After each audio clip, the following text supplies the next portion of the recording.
Welcome to our program on Taiwan's 2016 election and the prospects for the Tsai administration. I say our with special emphasis because we're very pleased on this occasion to co-sponsor with the Foreign Policy Research Institute in Philadelphia. And in particular, I'm very pleased to have as my collaborator Jacques Delisle, who is associated with, he's a director for the Asia program of the Foreign Policy Research Institute, and he's the Stephen A. Kozin Professor of Law and Professor of Political Science at the University of Pennsylvania Law School. We've broken the program up into two parts, one on domestic prognosis and the other on Taiwan's external strategy. We have an outstanding group of specialists to offer their thoughts on those subjects today. I have a special sensibility about the transition that we've watched over the last several months because I was in government as chairman of the American Institute in Taiwan at the time that the DPP first won the presidency. In that case was Chen Shui-bian. And I have two sort of principal memories from that period. The first was the sense of anxiety, I won't say panic, but anxiety within the U.S. government about what might happen and what it would mean for the United States. This wasn't just concern about what President Chen might do, but it was also what China might do. And the second was that the Democratic Progressive Party at that time really didn't expect to win. They just wanted to do well. And then all of a sudden on election night, they were faced with the task of governing a society of 23 million people in a very complicated policy context. Moreover, their transition period was only 2 months, not 4 as this time. They did the best they could. It was still ragged, though. I think this time it's worked out better, but the policy demands on the new administration are quite daunting. The uncertainties are still there, and China is a lot more powerful than it was 16 years ago. So I think we should proceed immediately to our first panel, and I would like to invite Jacques and Shelley Rigger to come to the stage, and Jacques will introduce the panel.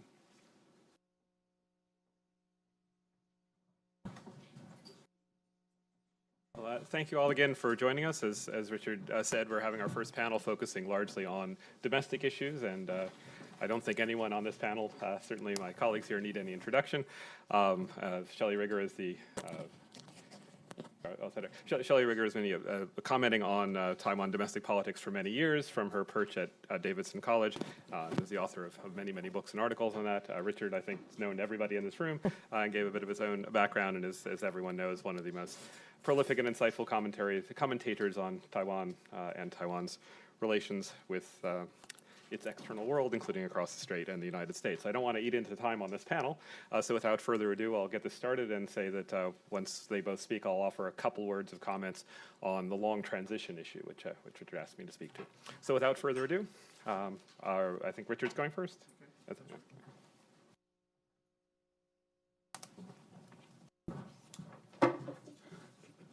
Thank you very much, Jacques. In my presentation, I would like to do 4 things. First is to review the facts of what happened on January 16th, and do that very briefly. Second, talk about why there was such a stunning result. Third, explore how much enduring political change this election represents for Taiwan. And then talk a bit about the trajectory of Taiwan's democracy going forward. You have a handout that provides the basic facts. The first chart gives the number of votes and vote percentages of the three presidential candidates in the presidential race, who were Tsai Ing-wen for the DPP, Eric Julie Lun for the KMT, and James Song-Chuyu for the People's First Party. The results basically were 6.9 million votes for Dr. Tsai, 3.8 million votes for Eric Ju, and 1.6 million for James Song. In terms of percentages, that breaks down to 56 to 30 to 13. Tsai Ing-wen won a majority in all the local jurisdictions on the island of Taiwan. Eric Ju won on the low population islands of Penghu, Jinmen, and Matsu, where the KMT has always been politically dominant. Your second chart gives the number of seats that each party had in the previous legislative yuan, which began in 2012, and the new one that convened in February. The DPP victory on January 16th this year basically flipped the share of seats that it and the KMT controlled. The PFP held its own, and the Deep Green New Power Party replaced the Taiwan Solidarity Union as the Deep Green force in the LY. The DPP now has 68 legislators, the KMT 35, People First Party 3, the New Power Party 5, and 2 independents. So the DPP's majority in the LY is somewhat less than 2 to 1. Now, in the legislative election, Taiwan voters not only choose among candidates to represent their local district, but they also cast a separate vote that's then used to determine how many legislators each party may designate from its national list. So the third chart shows this party vote, and it groups the major parties according to their general approach on a variety of issues, green versus blue. And as you see, the green parties got together about 6.4 million votes, and the blue parties 4.58, and that's about a 58 to 42 margin. Now, moving on to explanation, the DPP victory was sweeping, but determining why it was so sweeping is not simple. It could be that this just reflects a relatively transitory shift in the public mood that will inevitably be followed by a swing back to the KMT, or it could reflect something more fundamental. And on the answer to those questions hang important policy implications, not only for Taiwan, but also for China and the United States. So the first part of my explanation is the strength of the DPP. The party did just about everything right, starting with the candidate. She has a kind of cool charisma, particularly with younger age voters, and this is in spite of the fact that she'll turn 60 years old in August. The fact that she had rebuilt the DPP after its 2008 drubbing at the hands of Ma Ying-jeou and the KMT gave her an authority within the party, which was very important, and she corrected some of the problems that had surfaced during her 2012 campaign to unseat President Ma, and which they failed at. Among other things, her campaign's message this time, the message discipline this time, was really impressive. They knew what they wanted to say, and they said it over and over and over again. Mobilization of voters has always been one of the DPP's strongest points, and it was very much in evidence this year. The party helped itself by forging an alliance with the young activists who had formed the Sunflower Movement that took over the legislature in March 2014. Finally, Tsai Ing-wen gained control of the policy agenda in ways that she did not in 2012. In 2012, the KMT was able to point to the real improvement in the economy after the global financial crisis, to then connect that growth to Ma's policy of economic engagement with China, and then to argue successfully to the public that Ma's acceptance of the 1992 consensus was a necessary condition for this economic performance. In 2016, on the other hand, it was the DPP that controlled the policy agenda. It emphasized the importance of domestic issues, including economic issues, and it asserted that cross-strait economic relations were no longer beneficial to Taiwan. In this instance, I think the DPP was preaching to the choir. Commonwealth Magazine did a poll in December last year, 1 month before the election, and the poll asked the public about the greatest areas of crisis. And of those people responding, 41% said it was the weak economy. 32% said it was political infighting, 12.2% said growing inequality. You could give more than one answer, obviously. Only 8% said it was the direction of cross-strait relations, but 62% said they were worried that Taiwan was becoming too dependent economically on the mainland. So, DPP strength. On the other hand, KMT weakness. And the fact that the KMT was weak and that this was a loss for the KMT in no way takes anything away from the DPP's electoral achievement. But on the KMT side, first of all, there's the reality that in any democracy, the voters sooner or later will get tired of the party in power and throw it out. That was working this time. It happens that in 2008, the same dynamic was at work, and Ing-wen and the KMT actually did better in 2008 than Tsai did this time. Second, the KMT suffered a significant split going into the election between its northern wing, which is composed of mainlanders, and southern wing made up more of native Taiwanese. And the KMT does well when it can bridge the gap between these two, in part by the distribution of resources. But this structure came under unexpected strain after 2013 when Ing-wen tried to purge Legislative Yuan Speaker Wang Jinping, who's a leader of the southern Taiwanese wing of the KMT. Third, I think that the Ma administration didn't respond effectively to the rise of groups of activist young people who, through effective use of social media, mounted protests on a variety of issue areas. As I suggested before, the DPP was successful in forging an alliance with these groups. Fourth, the process of picking the KMT's presidential candidate was messy. It's impossible to know what would have happened if Eric Chu had decided in early 2015 to run against Tsai, which I expected he would do. But the outcome would certainly have been better than his being drafted to run in November.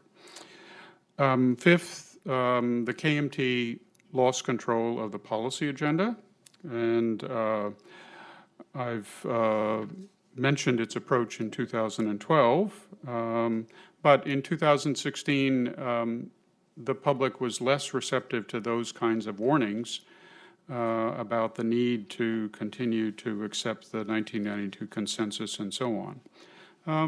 For most voters, obviously, it was just enough for Tsai Ing-wen to say that she was going to maintain the status quo and to speak elusively about the 1992 consensus and its core connotation.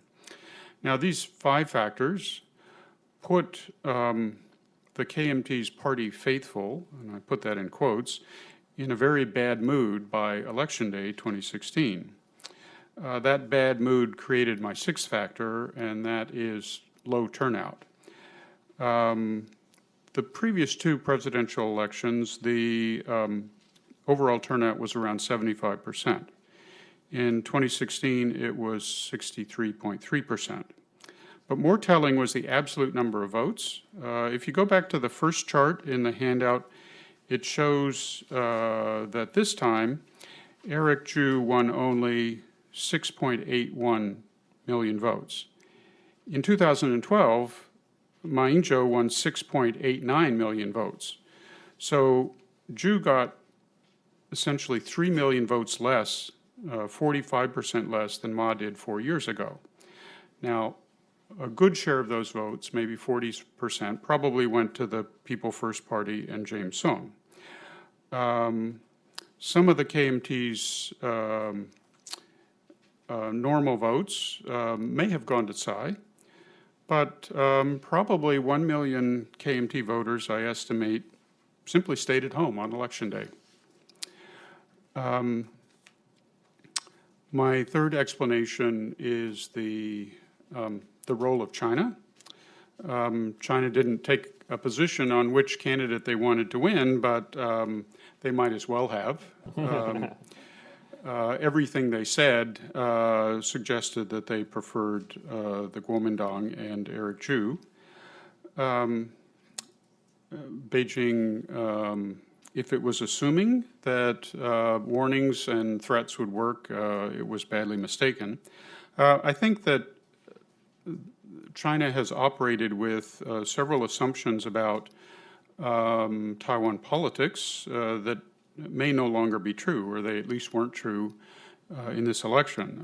The first is a belief that there's no fundamental divide between the two sides of the strait. As Xi Jinping likes to put it, we are close as members of the same family.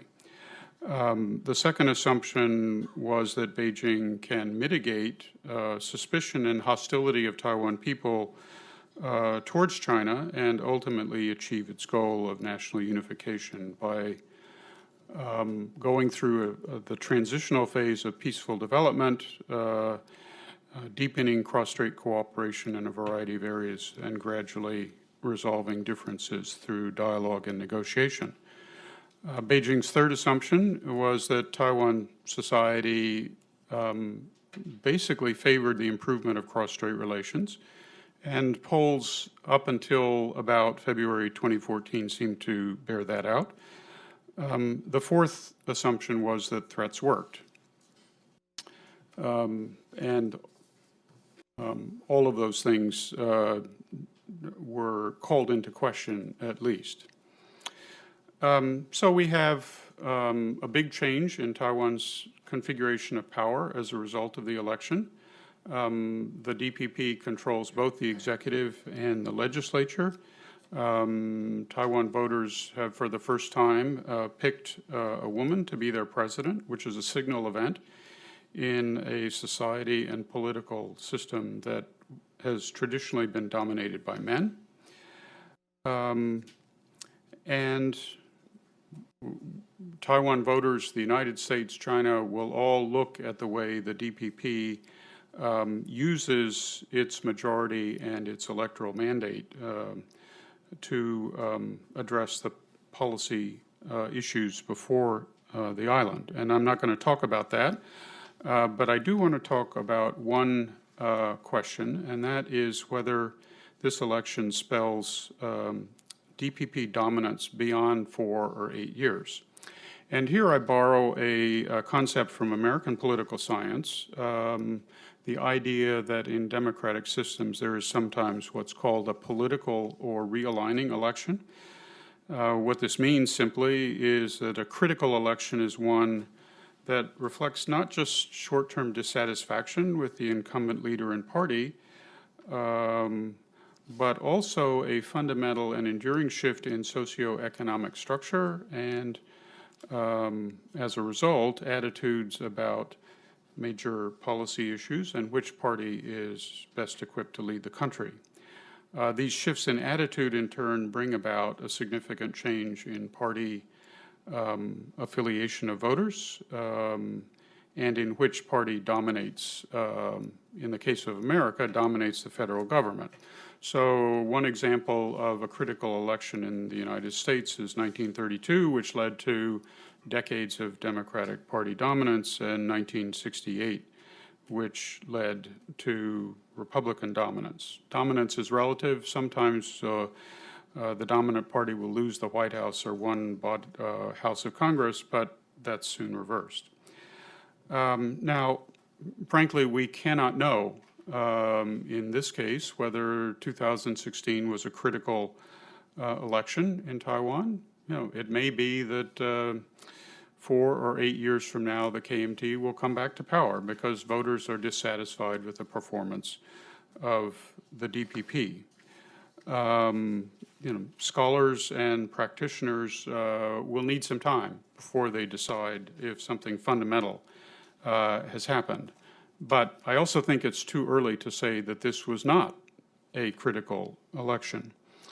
I think most of you in the audience know the ways in which trends in Taiwan are moving in perhaps a DPP direction, ideas about identity, elections at the local level, which at least in 2014, the DPP did very well,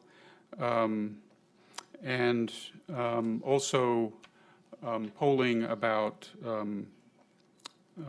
identification or affiliation with a party. The Taiwan Indicators Survey research found in late 2015 that 35% of respondents identified with the green camp, 27 with the blue camp, and 35 would not say. This is almost a complete reversal from the situation in 2012 at the time of that election. Now, this question of whether 2016 was a critical election in Taiwan is not a subject purely of academic interest for political scientists like me. I suggested earlier that China had based its Taiwan policy on the assumption that the KMT is and will be the island's dominant political party, and that public opinion favored the development of cross-strait relations along lines that Beijing was comfortable with. Now, specialists in Beijing might say that this election represented a temporary setback in the dominance of the KMT, and that sooner or later they will be back in power. But if it turns out that we are seeing the beginning of a period of DPP dominance, all the assumptions of PRC policy may not be as valid as they were before. Looking forward, I'd like to say a few things about the political system that President Tsai will now try, and I emphasize the word try, to lead. Several things come to mind. The first is that elements of her support base are greener than she is. That is, their sense of Taiwan nationalism is probably stronger, and they may place a higher priority on certain ideologically symbolic issues.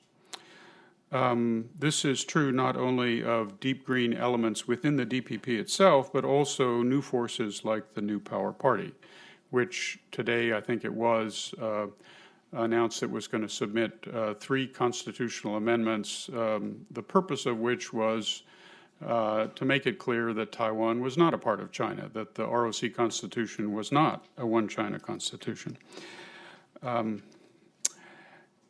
Now, it is inherent in the dynamics of parties in any democratic system that the leader has to manage tensions between the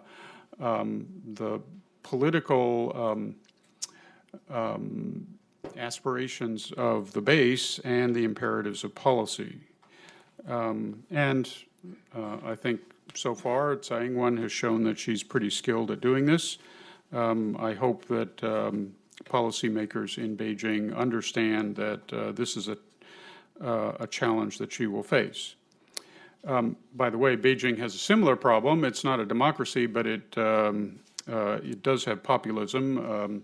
General Wang Weixing's article about Tsai Ing-wen and how she would be too emotional and extreme because she was unmarried is a case in point. And somebody in Beijing had the right idea by taking that article down.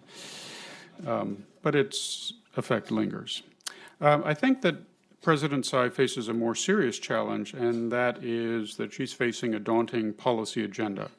I'm not going to preempt Shelley on this, but I would like to touch on the political process by which that policy agenda will be handled. In her inaugural address, President Tsai said that Taiwan needed to build a united democracy that is not hijacked by ideology, an efficient democracy that responds to the problems of society and economy, and a pragmatic democracy that takes care of the people. The implication here is that Taiwan's political system is neither united, efficient, nor pragmatic. And that's a judgment I would agree with. So this compounds her problem. Some of Taiwan's political institutions work better than others. I think the electoral system does a good job in reflecting the popular will when it comes to selecting leaders.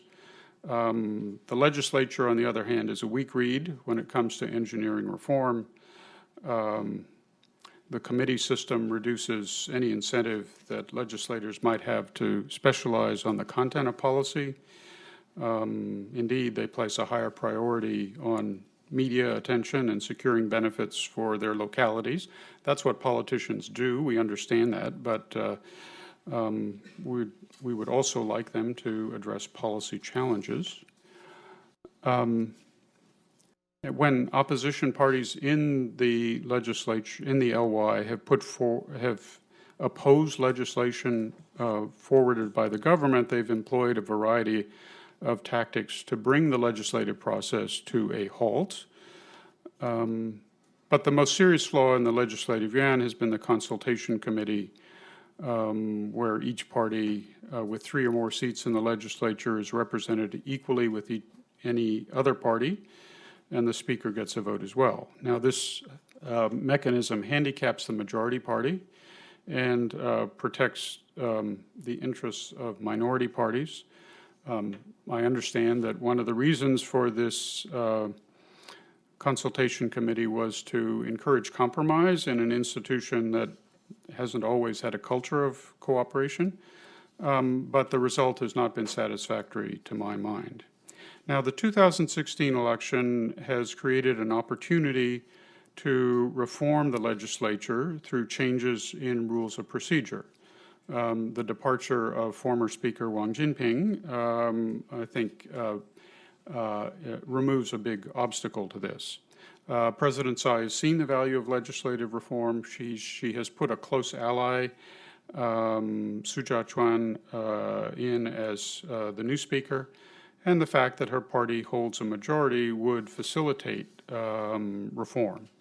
Now, whether DPP members of the LY will see it in their interest to change the culture of their institution is one question.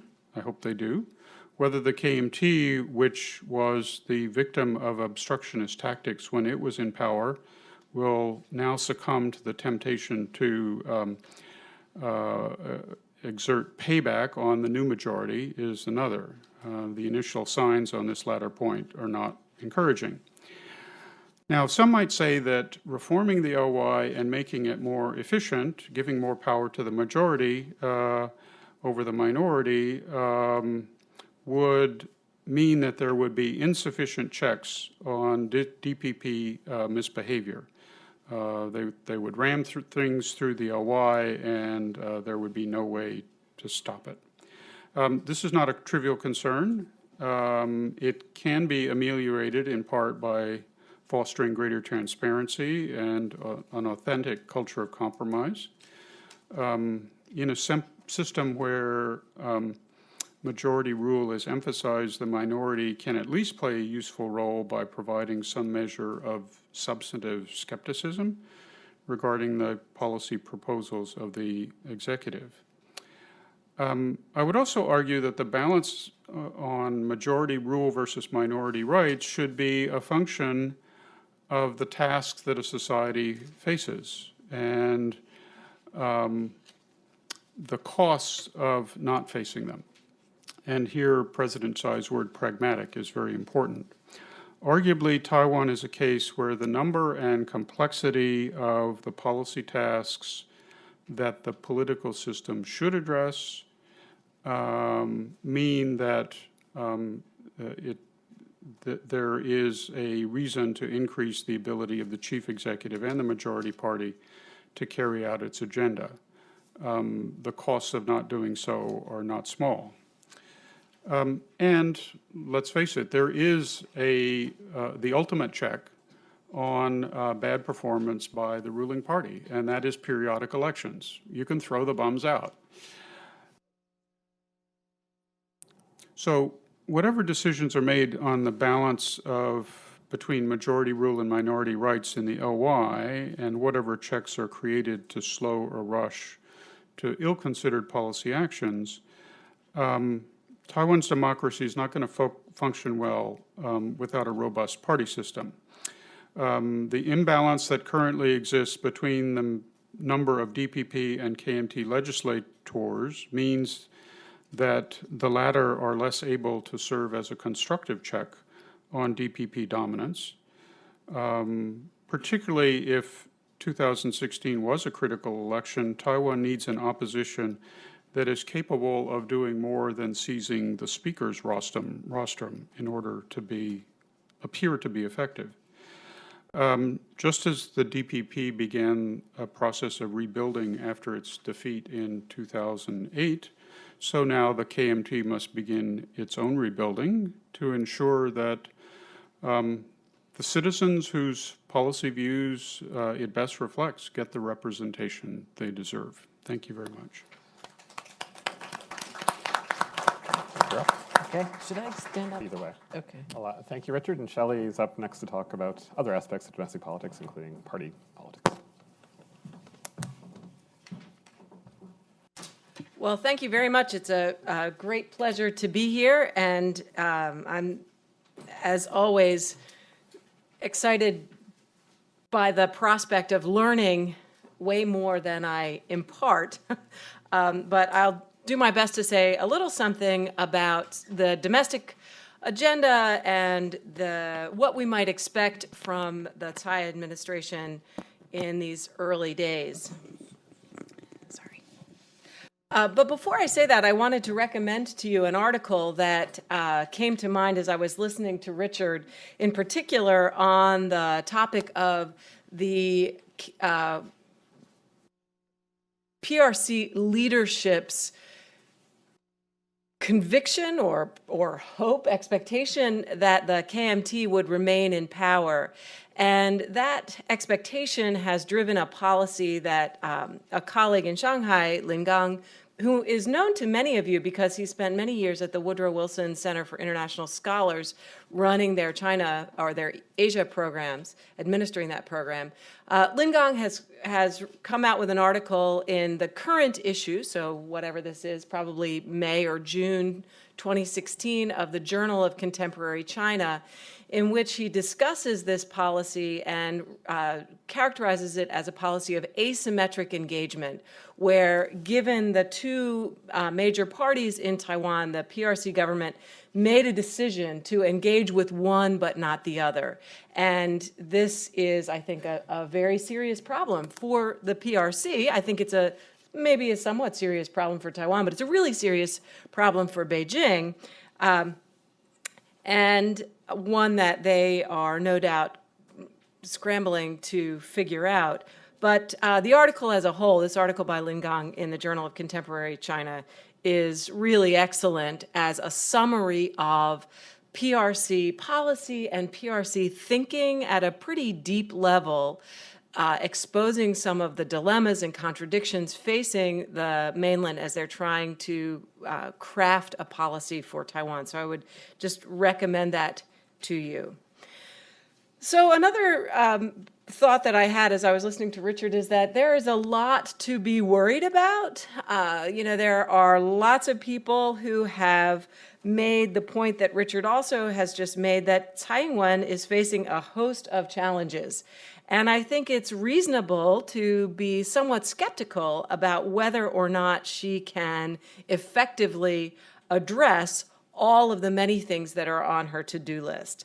And I think there's absolutely, there's a lot of truth to that. It's not going to be easy to beat Tsai Ing-wen for the next 4 years. It's been a long time since it was easy to be a national leader. Maybe it has never been easy to be a national leader, although I think probably some people might look back to the 1960s in Taiwan and imagine that it was pretty easy for Jiang Jieshi at certain moments, but certainly he didn't think it was easy. He wasn't happy about the situation Taiwan was in. This is the nature of the beast, I guess. But I will say that the virtue of Tsai Ing-wen is, I think she, recognizes the magnitude of the problems Taiwan is facing and the world in general is facing. And B, I think she is more open both for personal, her own attributes, but also the kind of structural environment in which she finds herself to creative solutions to some of the problems that are facing Taiwan. So I think the KMT had been, in a way, kind of, I don't know whether they went forward or backward, but they were in a kind of narrowing alley where the solutions that could be proposed to Taiwan's problems were very similar one to the next. There wasn't a whole lot of creativity or flexibility or new thinking. And so I think the inauguration of a new presidency and the introduction of a new legislative majority at least opens the possibility of looking in other directions for the solutions to Taiwan's problems. And another reason for optimism would be that Tsai Ing-wen has a legislative majority. She doesn't have a super majority as the KMT had after the 2008 election, but she does have a working majority, and better than a working majority, really. And it is not she is not presiding over a party that is, not to say that everyone in the DPP is absolutely on the same page on every issue, of course, but the KMT for the last 16 years has been embroiled in an ever-increasing internal struggle for the soul of the party. The DPP is not in a struggle, I would say, for the soul of the party, and that may make it easier for Tsai as well. And then finally, I would just say that we should be cheering for Taiwan at this venture. We should be cheering for Tsai Ing-wen no matter what our long-term goals for our own countries, whatever they may be, are. The problems that Taiwan is facing, the problems that Tsai Ing-wen is working to address are the problems that we are all facing. And if she can come up with some solutions, then that's good for everyone, not just for Taiwan. All right, so three points and a conclusion. Does that sound okay? I want to say something about the priorities of this administration, then I want to say something about politics, and then something about economics, and then I'll wrap up. First of all, Tsai Ing-wen has said from the beginning of the campaign, and even really before the beginning of the campaign, that her focus would be on domestic issues. So even though in this town it is impossible ever to talk about Taiwan without immediately drawing in cross-strait relations, US PRC Taiwan, all of the sort of international issues, I think that we need to take Tsai seriously when she says her focus is to be on domestic concerns. And I think also we need to take seriously her ambition to kind of find a way to extricate Taiwan's domestic problems from their entanglement with cross-strait relations. Invariably within Taiwan, when we start talking about economic problems, the conversation moves to how our relationship with the mainland is causing our economic problems. When we talk about income inequality, the conversation immediately goes to how Taiwanese investment in the mainland and over-reliance, or if you think it's over-reliance, or the right amount of reliance, if you think it's the right amount of reliance, how that's leading to income inequality. So there's this deep entanglement of these two issues, and I think that has really helped the KMT politically over the years, because the KMT has, until very recently, enjoyed a kind of built-in advantage as the party that can somehow be trusted on cross-strait issues. So I think what Tsai is saying is real, that she would like to take those domestic issues and work on them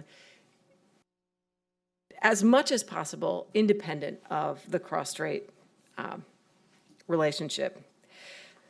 So what are the issues she wants to fix? Well, there are two main categories domestically, political issues and economic issues. On the political issues, Tsai has defined or identified two major tasks which might seem to be contradictory. On the one hand, she is hoping to institute a process of transitional justice in which Taiwan will kind of excavate and address historical problems that have led to kind of toxic social relationships and environment. The goal to which that transitional justice process might appear on the surface to be in contradiction is the goal of ending polarization in politics, of ending the kind of zero-sum, deeply divisive and acrimonious political style that has dominated Taiwan in recent years. So what one might say is that, transitional justice will dredge up all kinds of unhappy memories and information that will only intensify the acrimony in the society. I think, in fact, that done right, and I think I am willing to entertain the possibility that Taiwan can do transitional justice right. I did not entertain that possibility in 2000.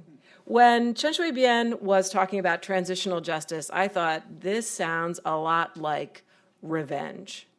But looking at it from the perspective of 2016 and thinking about how the last 16 years have unfolded, I no longer feel that way. I believe that transitional justice can be actually a useful process for Taiwan of putting to rest long-standing sources of distrust and dislike and division, and allowing Taiwan to move past it. And I think one thing that, one sort of data point for shaping my thinking on this was the revelation just a few months ago that letters from people who had been imprisoned during the White Terror era, so the 1950s and into the 1960s in Taiwan, so political prisoners, letters from these people written in prison were delivered to their survivors in 2016 or 2015.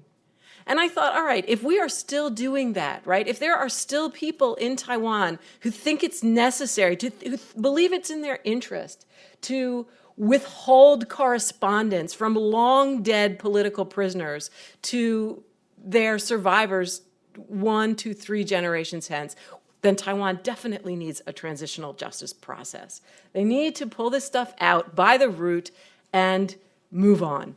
But moreover, I think one of the things that I have more confidence that Tsai Ing-wen can do is to recognize that the process of transitional justice for Taiwan needs to be transitional justice for everyone. That we're not just excavating the 228 incident, which was primarily an incident of the ROC government against Taiwanese people, but we also need to excavate all the ways in which the KMT ate its own.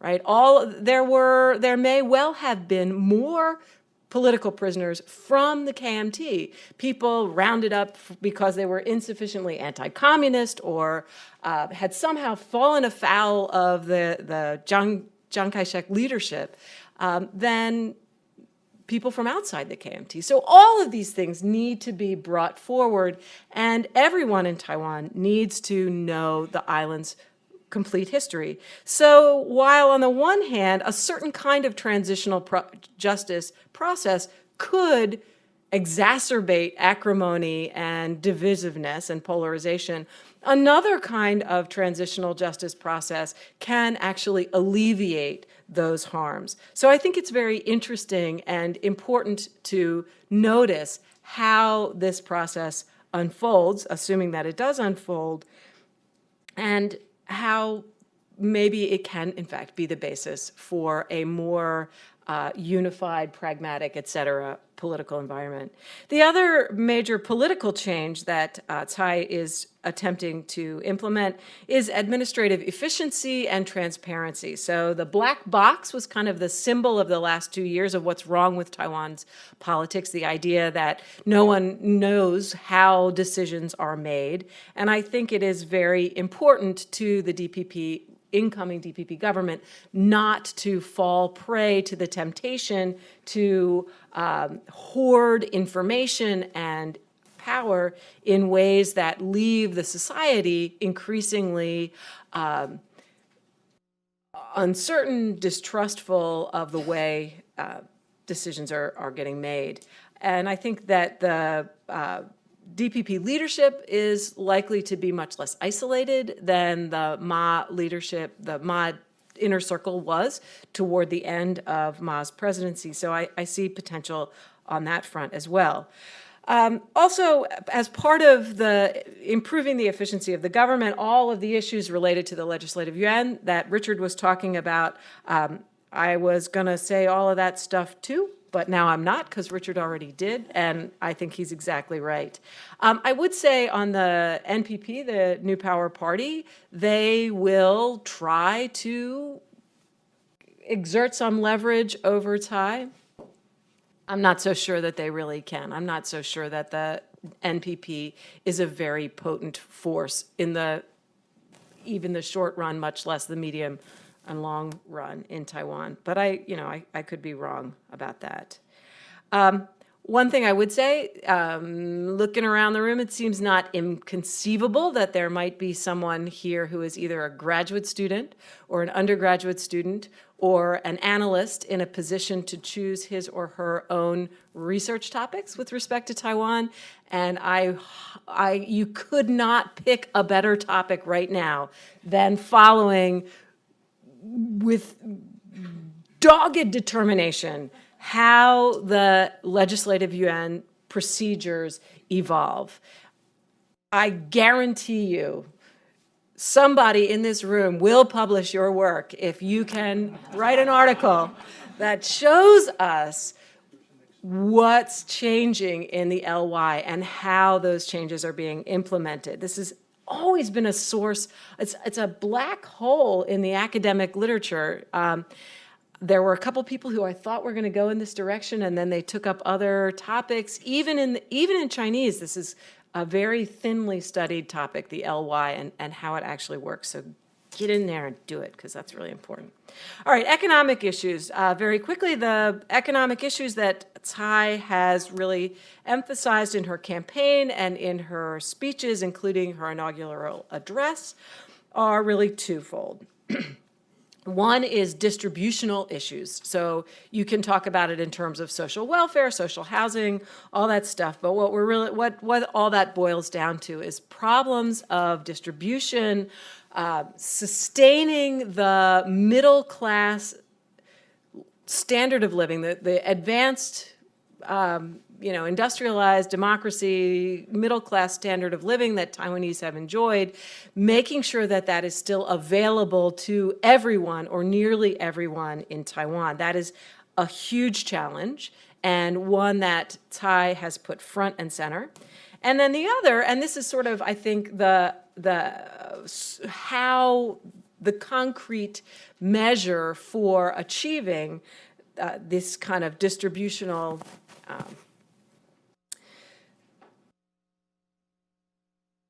an acceptable distributional environment for Taiwan is to generate new forms of economic activity. So, and again, the list of possibilities is really long, but I think what we need to recognize is that nobody really knows what the next big industry might be that will allow Taiwan to ride the wave of prosperity for another few years. And one of the things that we know is that the waves of prosperity are breaking much more quickly than they used to. It used to be if you could get into injection molded plastics, you could get 20 good years out of that. Now, you figure out how to make an iPhone for $500, and 6 months later, Steve Jobs is knocking on the door saying, "Okay, what's next?"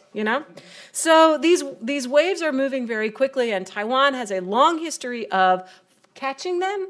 And so the question that Tsai Ing-wen is putting before her innovators, her entrepreneurs, is how can I help you catch the next wave and the one after that?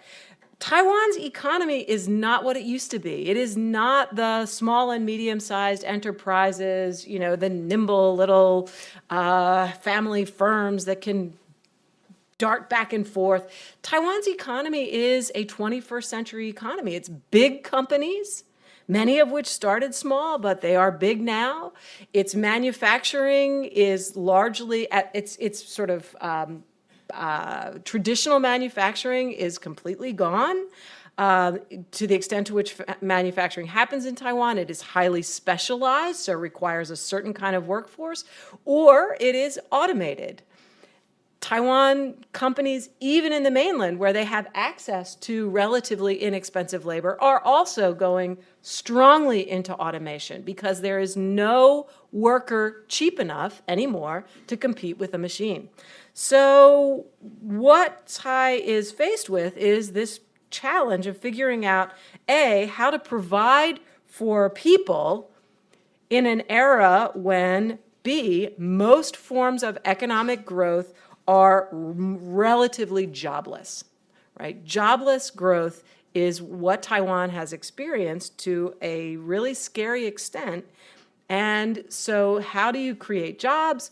How do you, in the absence of jobs, create income for people? This is a real challenge.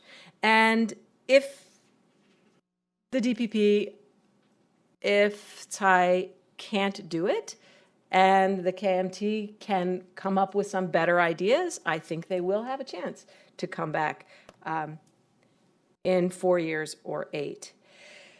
So just to conclude then, I think this is really where where it's important that Taiwan has experienced a turnover of leadership.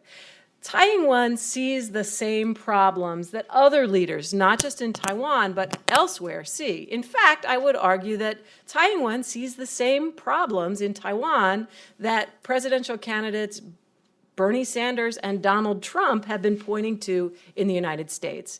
In many different ways, but fundamentally, the problem of globalization, technology, the way capitalism has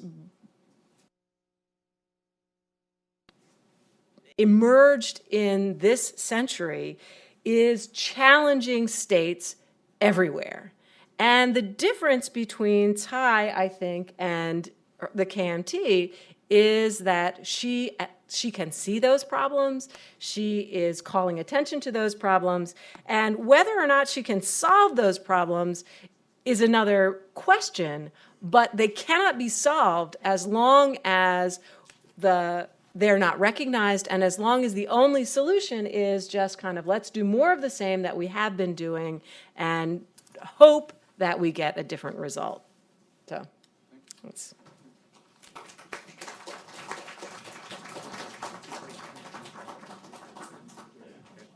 Well, thank you, Shelley. So my two colleagues on this panel, Richard Bush and Shelley Rigger, have given you an extraordinarily rich, detailed, and I think quite insightfully critical view of the domestic prospects under Tsai and how we got where we are. I want to take a few minutes, still leaving us hopefully ample time for Q&A, to address the peculiar problem of Taiwan's long transition. As everyone knows, we had an election in Taiwan in January of 2016.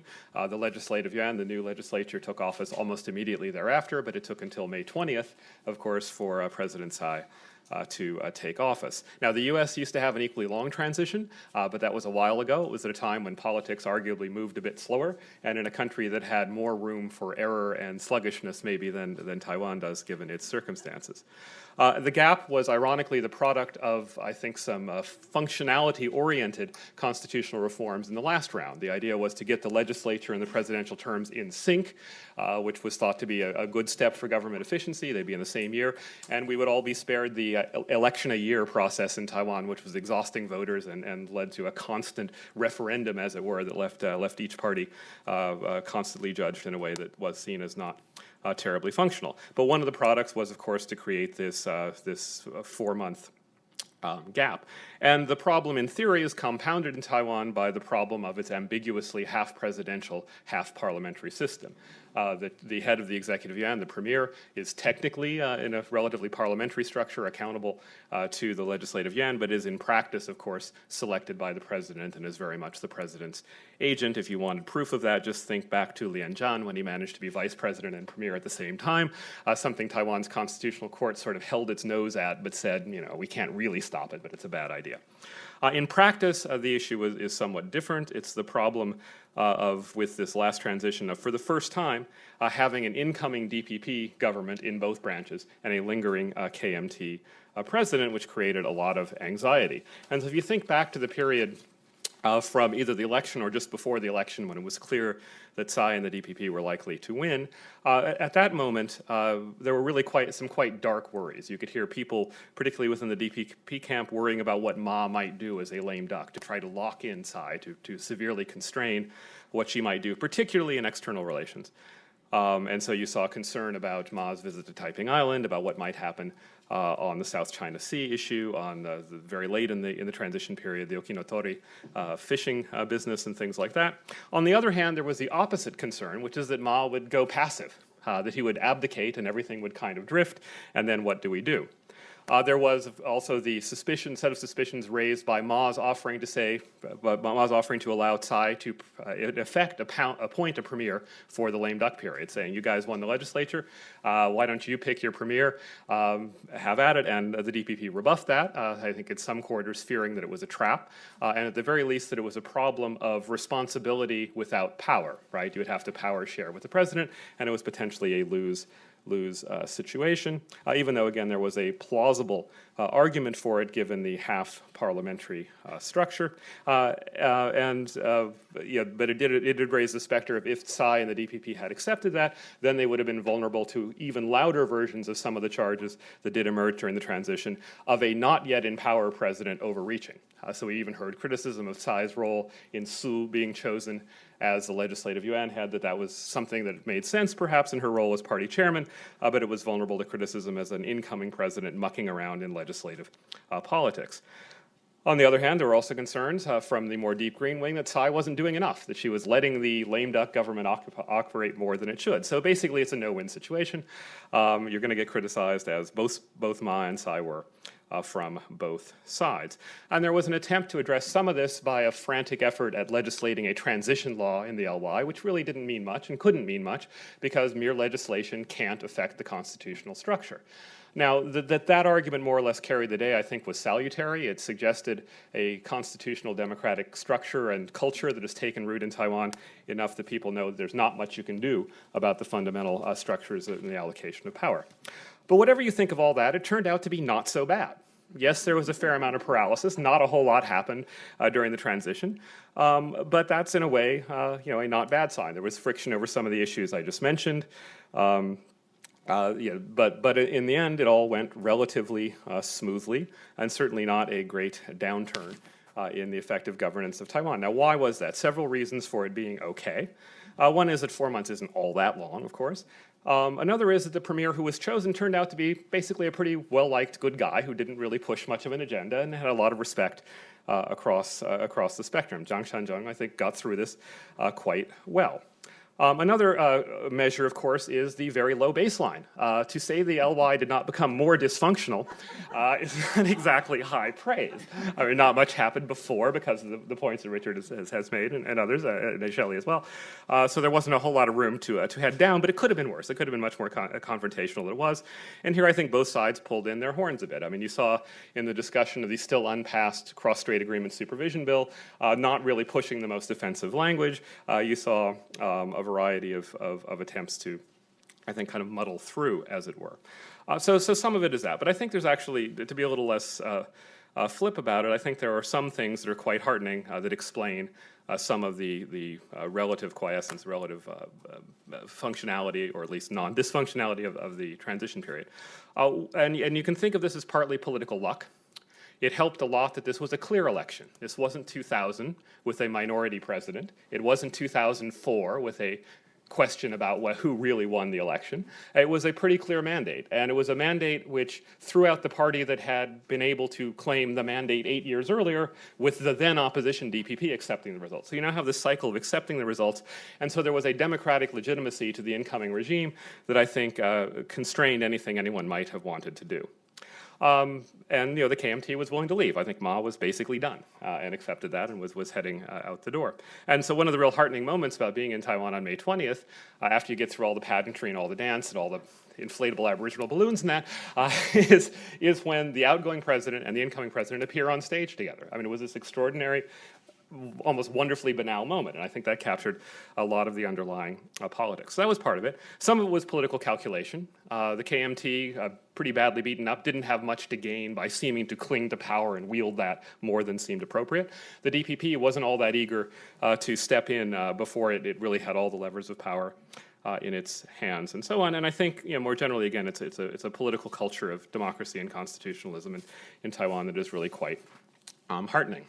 Now, in some ways, I also think there's something to be said for the long transition. In a weird way, it turned out to be a good thing to have a soft transition with 4 months where Tsai could kind of send some soft signals, Beijing could kind of read her, before the fraught moment of 5/20, when she had to sort of articulate the text that was going to be parsed and cast in stone. So although it created some anxiety, I think it really was not a bad thing at all to put some things out there. Now, Beijing did not do as much with that as I think it could have, but it at least allowed everyone to kind of get used to the new situation and kind of ease into it. So both for the domestic political reasons, or domestic political aspects I talked about, and this cross-strait issue, which I just touched upon, it worked reasonably well. And it's a good thing that it worked reasonably well, because it ain't going to change. I mean, there is basically no way to fix this constitutional feature of the long transition. There were some too clever by half suggestions about how you could bring the terms into sync, maybe if Tsai were to resign 4 months early in her first or second term, but that's I think, kind of fantasy talk. And formal constitutional amendment is pretty darn hard. The last round of constitutional amendments made future constitutional amendments nearly impossible, with the requirement of a supermajority in the LY and then a referendum with a majority of voters participating. Even the most seemingly, I wouldn't say anodyne, but seemingly not terribly fraught constitutional amendment, lowering the voting age to 18, as it is in many countries, even that doesn't seem to be going anywhere. There was a hope it would get through, but then it got sort of gummed up with the concern about young people being pro-DPP and it being tied to the possibility of allowing absentee votes, so you wouldn't have all the Taishan flying back to vote in person and things like that. So it might happen, but if even that is stymied, then other amendments, including, of course, the kind that the NPP is talking about introducing, will not likely go forward. So the real challenges, it seems to me, and with this I'll close, the real challenges, it seems to me, are not these constitutional ones of the long transition, the mixed presidential parliamentary system, and so on. The challenges that are actually out there to be addressed are more quasi-constitutional ones. How do you deal with this particular structure in a moment of at least temporarily unified government? With however, a minority party that clearly has its issues and is trying to find its way. So there's several features here, I think, in quasi-constitutionalism or soft constitutional norms that are kind of a mixed bag, and I'll just list a few of them.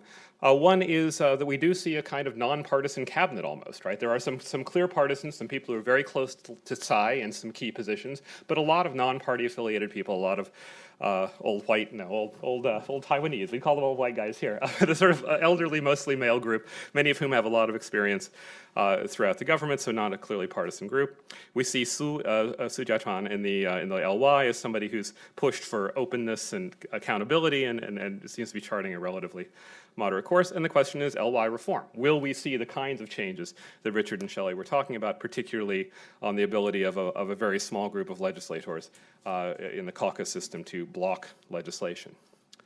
And the questions of transparency and administrative efficiency and all that I won't recapitulate. Secondly, there is the question of the judiciary.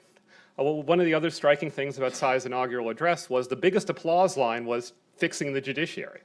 An institution that takes a lot of criticism from a lot of different directions. Much of it is that it is out of touch with the people, out of touch with social norms, but also a sense that it's just too opaque, too hard to fathom what it's doing. And some talk of whether it's sort of there's too much ties between prosecution and the courts. It's a long list of complaints, but clearly it's an area, a major branch that is targeted for some kind of reform and improvement, the exact contours of which remain to be seen. There's been talk about changing the referendum law. This became a bit of a controversy in the transition period when the more deep green wing, if you will, were talking about linking this explicitly to referenda on the national territory. That's been sort of clawed back into a more generic discussion about what do you do with the things in the Constitution that were assigned to the National Assembly, which no longer exists, and so on. And there is, as Shelley and Richard both mentioned, Shelley in particular, the truth and reconciliation or transitional justice process. This isn't explicitly institutional or constitutional in the way that I've been talking about it, but it is a delicate question in any post-authoritarian order, right? How do you handle what happened before? And I think it does have the upside potential that Shelley was talking about, but let's not ignore the downside potential. It gets tied up with questions of de-Sinicization, of reopening mainlander Taiwanese rifts and so on, and I think there is a somewhat disconcerting discussion about which model of truth and reconciliation to use. So you'll hear discussions of the South African model and the East German model. If you parse through what those mean, and the question of analogy to other countries always looms large in discussions of Taiwan's internal and external relations, those really do play out in some quite complicated ways. I mean, East Germany obviously has a quite rigorous accounting of those who are on the other side. South Africa has had a more sort of accommodating approach to some of the questions of transitional justice. South Africa obviously has an ethno-nationalist component that echoes in some ways, whereas East Germany has a political system change component. So there are all these things I think that loom out there.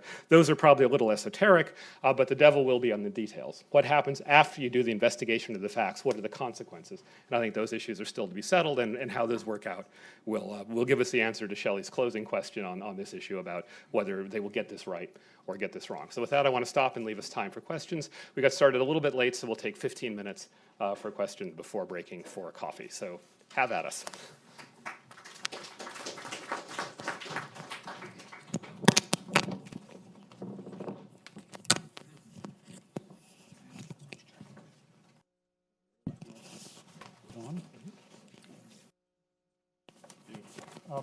Wait for the mic, please, and it's coming right there. Thank you. As people have remarked, the KMT is in considerable disarray. And I think most of us would agree that a two-party system is a good idea for any country, or at least a two-party system. And I'm interested in your opinions of what kind of KMT, or perhaps what kind of two-party system is going to emerge. Personally, I'm pessimistic about the future of the NPP. The KMT does not seem to be adapting very well. This could just be a transitional thing. I think Ms. Hung is probably not the right person to preside over a transition, but I would just be interested, since you all are experts on this topic of how you see a realignment taking place. I really leave my colleagues to answer that, but I just want to say one thing. When you ask your questions, please identify yourself. That's June Dreyer from the University of Miami and for FPRI Senior Fellow. Go first. Well, I think to think through where the KMT may be going, a good starting point is to try to figure out what went wrong and where the KMT is coming from. And I am increasingly convinced that the beginning of the end for the KMT was a long time ago in 2000 when Lee Deng-hui and Song Chu-yu, James Song, left the KMT because they were, each in his own way, the logical leaders of a Taiwanese KMT, a KMT that was really about coming up from the grassroots, sustaining the thread of connection from the party headquarters all the way down to the places where the KMT is most successful, which are grassroots elections. Both Lee Deng-hui and James Song had deep roots, they had good relationships, and they were able to understand their role as, for Lee Deng-hui, pretty much entirely representing Taiwan. And for James Song, I think he was perfectly happy to do that if that's what he needed to do in order to advance his political career. Their departure really left that part of the KMT, that it's not, I don't want to call it a faction, but that component of the KMT leaderless. And the leadership transferred over to the sort of successors of the Jiang clique. And for various reasons, that was manageable during the Chun administration, and it was manageable through part of the Ma administration, but it became unmanageable. And it became unmanageable in part because Wang Jinping, the Speaker of the legislature, tried to be that guy, right? And he was prevented from taking that tendency, that component of the KMT, back to centrality in the party. And he was sort of personally, I would say, stiff-armed out of the leadership in order to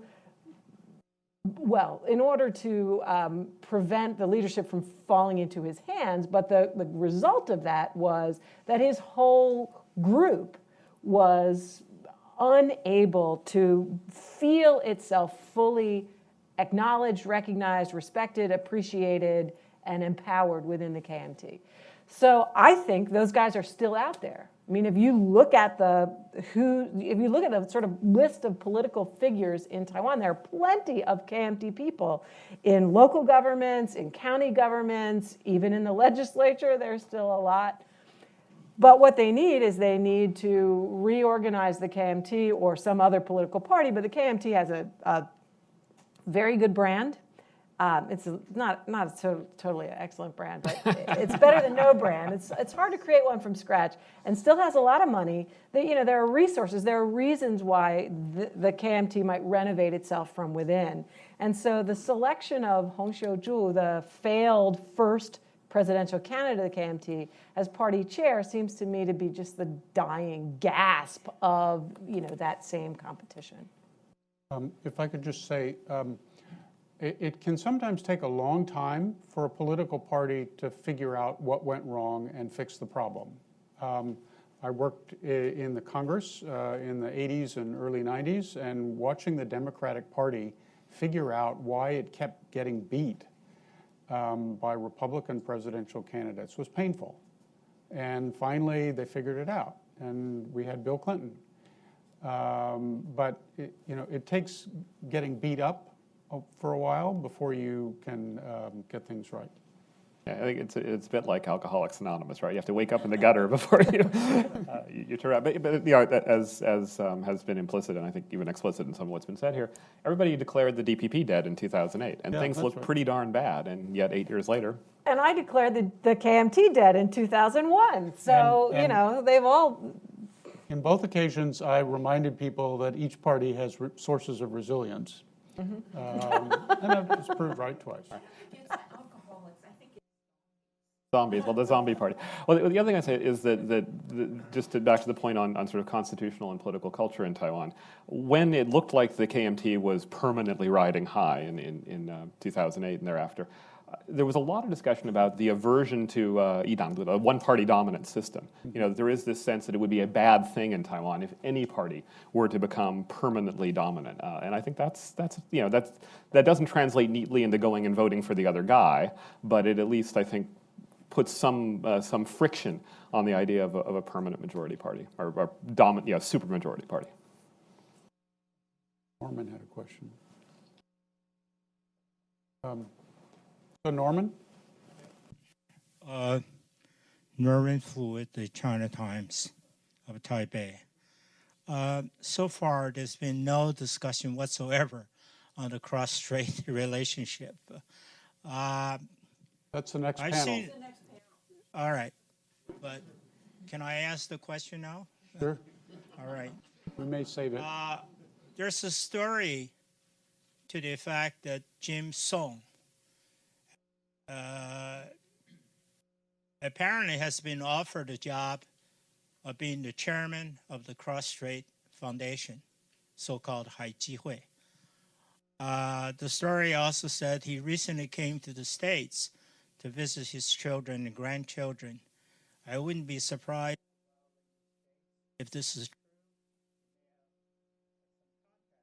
with the mainland. The gist of the story, because of Jimmy Song's close relationship with PRC, chairman of the Cross-Strait Foundation, he will make a statement virtually accepting the so-called 92 consensus, whereas the Tsai administration would neither confirm or deny of this statement by Jimmy Song.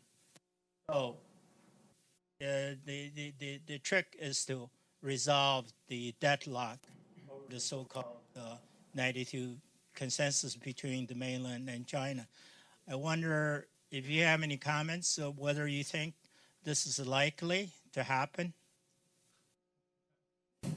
Well, let me just say, give you a very short answer. First of all, I at least don't know the facts of the situation concerning Mr. Sung.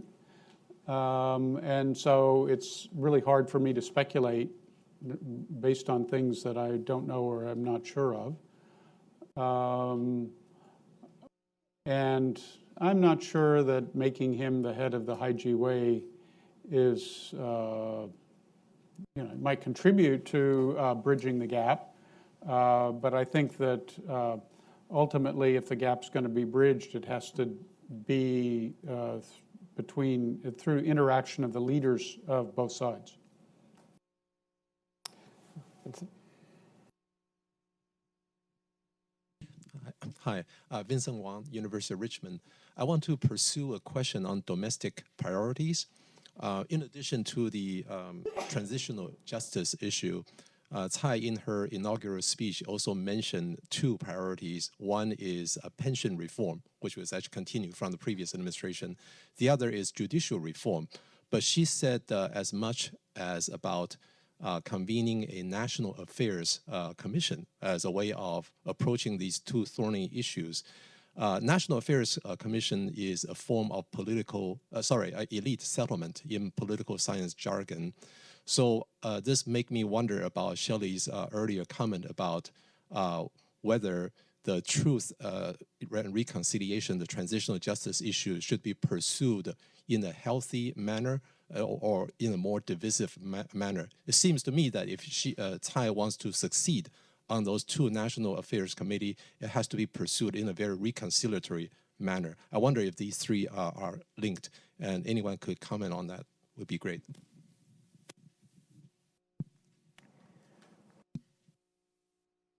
Yeah, I guess the suggestion you're making is that in in an atmosphere where a transitional justice process is underway, reconciliation on other issues becomes very difficult.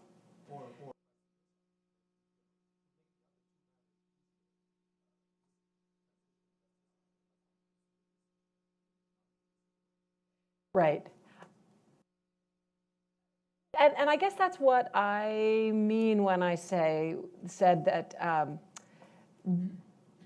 the way Chen Shui-bian talked about transitional justice and the way transitional justice sort of emerged in the late 90s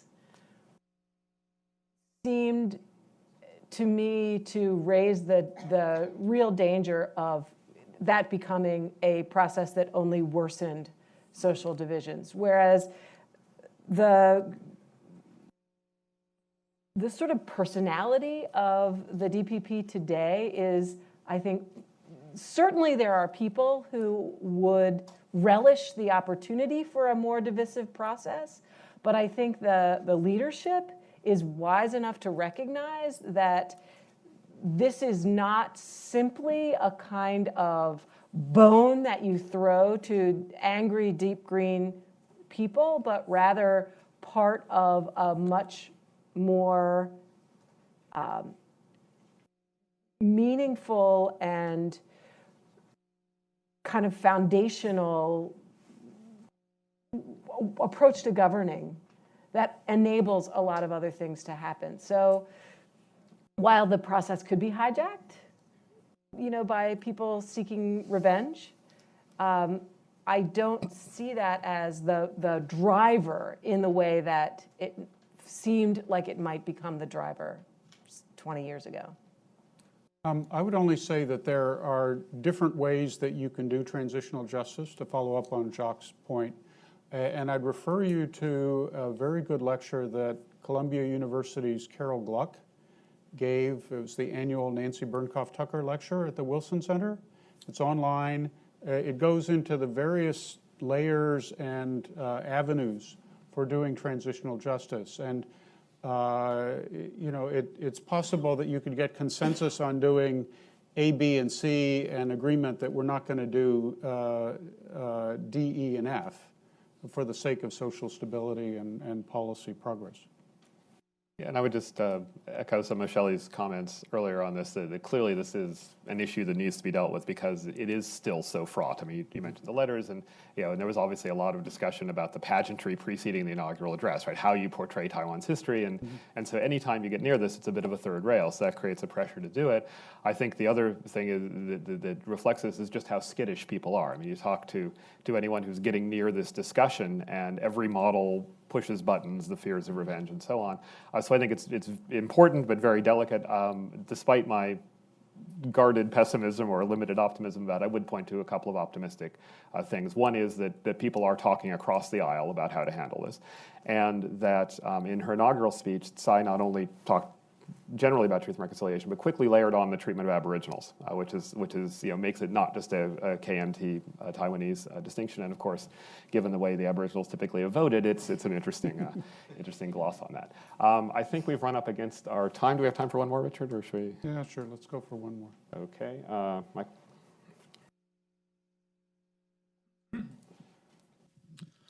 Thanks for a rich presentation. I'm Mike Fonte. I'm the director of the DPP mission here. Just to get a little bit into this question of the splits in Taiwan society, those of us, and most of you are in that age range, who were in Taiwan a long time ago know that it used to be a difference between the Guasenglang and the Bunsenglang, the outside the province people and the people who are from the province. I was there in '67, just 22 years after the takeover. So I think that's changed dramatically. I mean, I know in my own language, when I go back and speak Taiwanese or Holo Taiwanese to young people, they understand me. They don't speak it very well.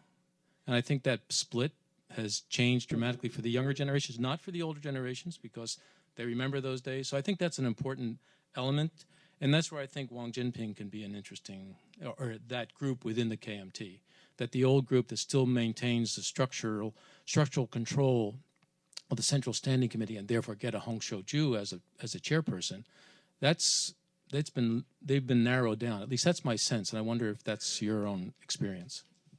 Yeah, no, I think it is a very narrow group, and I think the last few years, another good research project is figure out what went wrong with KMT in the last 4 years, 2012 to 2016, because the fortress went up, and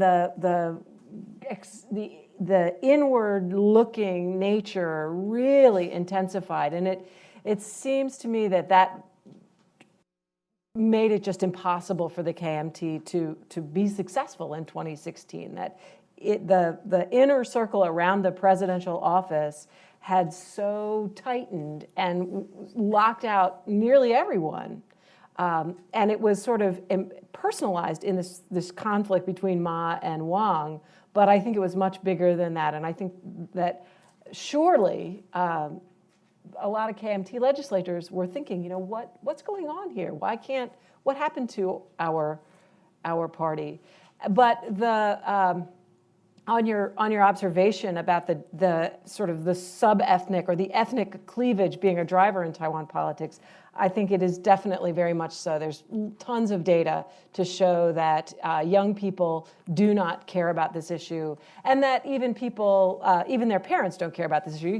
One of the long-time survey questions from Academia Sinica is, would your parents allow you to marry outside of your group? And it used to be, hell no. And now, what are you asking?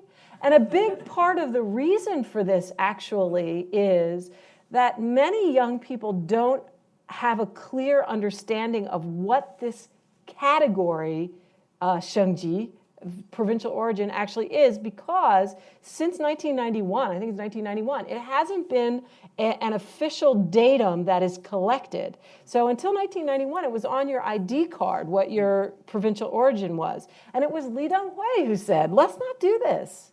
Let's just not do this. Let's not label people in this way.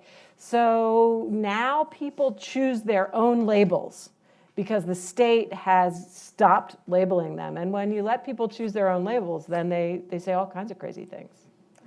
Okay, we'll start at 10:40 to resume. We'll now have a coffee break.